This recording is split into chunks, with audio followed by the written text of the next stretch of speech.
তাহলে এখন আপনার বক্তব্য কি বলেন? আপনি বলেন তেল নেই, এখন তেল বের হলো, বলে দেন, কোনো সমস্যা নেই। ক্ষতি আপনার দোকানি বন্ধ, দেশের ক্ষতি করছেন।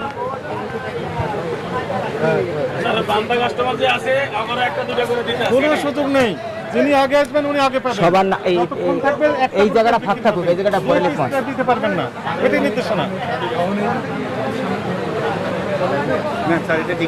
তো প্রেসক্রিপশন সই নিয়ে নেন, কিভাবে রাখছিল সই নিয়ে নেন প্রেসক্রিপশনে। আপনার নাম কি ভাই?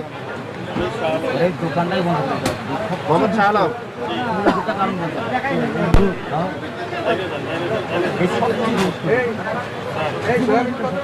বয়স কত? বয়স কত?